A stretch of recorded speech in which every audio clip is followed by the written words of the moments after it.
Welcome back. A little personnel news out of the Trump transition. Monica Crowley, who for a long time has been a Fox News personality, was about to join the National Security Council at the Trump White House. CNN's K-File doing some extensive reporting about plagiarism by Monica Crowley, including in a 2012 book she wrote. The Trump transition initially defended her, but we are now getting word she will not be joining the Trump staff at the White House, will not be joining the National Security Council staff as a key spokeswoman.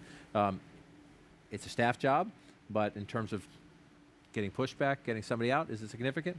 I think it's a scalp for the Democrats or for opponents of Trump to show that you can dig things up on somebody, and it actually does matter. You know, it has seemed, I think, for a lot of opponents of Trump that it doesn't matter what they throw at him because they just ignore it and they issue very defiant statements like the one they initially issued in defense of Monica Crowley. But it turns out that if there's enough of an accumulation of stuff, I mean, it happened also for Jason Miller of the Trump team, that there are some things you cannot survive in Trump world. And from the outside, it can seem somewhat arbitrary. We have some tenacious diggers at CNN, including at the K-File, so kudos to them for finding this. But shouldn't a personnel shop that's bringing people into the administration of a president of the United States be able to do this work too? Sure, no doubt about it. But they are bringing in a ton of people here. So I think to their defense, I mean, she is someone who's a known quantity. She's on television. She talks a lot. So I think that, you know, this is one example. My guess is what she told people inside the organization probably ended up not being accurate because her first statement was that she didn't plagiarize anything. Well, then, you know, countless examples from other news organizations as well have come in since then. So I think it's probably a good sign that the transition is willing to, you know, follow some protocol and deal with the problem. Clean house, right? Deal with the problem. All right, let's move on to this one. The rest of the world now getting a taste of what we have been through the past year plus here in the United States. This question: what to make or how much to make of the outlandish, sometimes offensive things that Donald Trump says? Angela Merkel is the Chancellor of Germany, a critical U.S. ally on economic and security issues. Vladimir Putin, you all know, is the president of Russia. He bullies his neighbors and provides the warplanes killing civilians in Syria. Asked who he trusts more, Merkel or Putin? Here's Trump's answer to European journalists. Well, I start off trusting both, but let's see how long that lasts. It may not last long at all. I start off trusting both. To make, I know he says we'll see how long it lasts, but to even for a half a sentence essentially equate Angela Merkel and Vladimir Putin is a slap in the face and an insult to a critical U.S. ally and a key figure in the Western alliance. He goes on in the same interview to say again, as he did during the campaign, he thinks NATO is obsolete.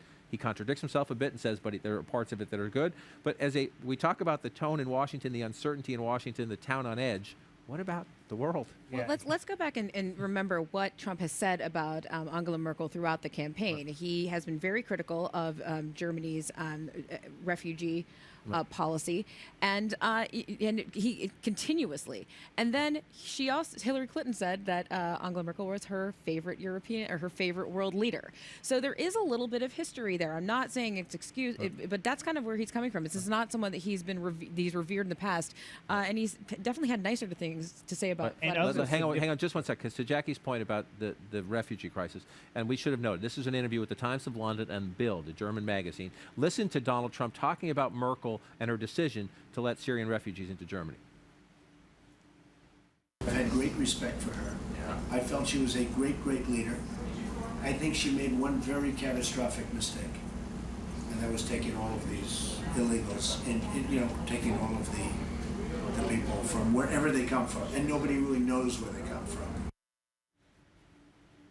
Well, it's striking to me, and it could be a slip of the tongue, but they're refugees. He uses the term illegals as if as if we're having the immigration debate here in the United States. A sovereign nation decided, and they've paid some price for it, it's called quite a bit of political controversy, to let them in. It was a humanitarian thing on her part, but to call them illegals, I think, just tells me something about his mindset. Well, throughout the campaign, Trump equated the refugee issue with the immigration issue, basically saying these are all scary foreigners that we're not doing enough to tell where they come from or to keep enough of them out.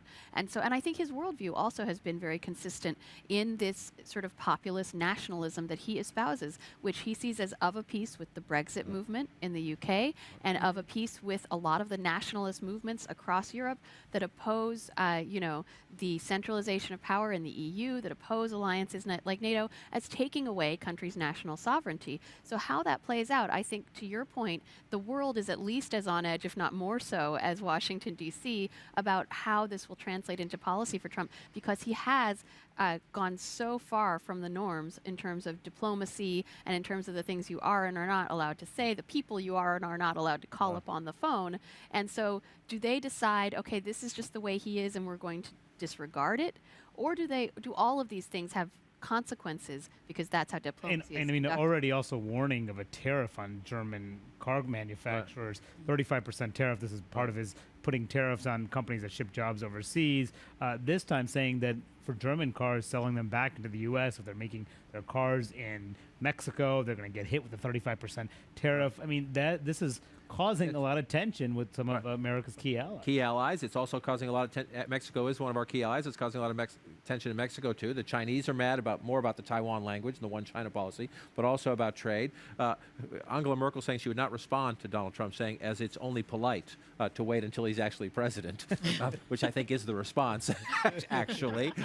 But to your point earlier, is this, the diplomats are horrified. This is not the way you're supposed to do business. You're not supposed to have your national security advisor calling the Russian ambassador. You're supposed to wait one president at a time. You're supposed to be nice to our friends and tough on our foes.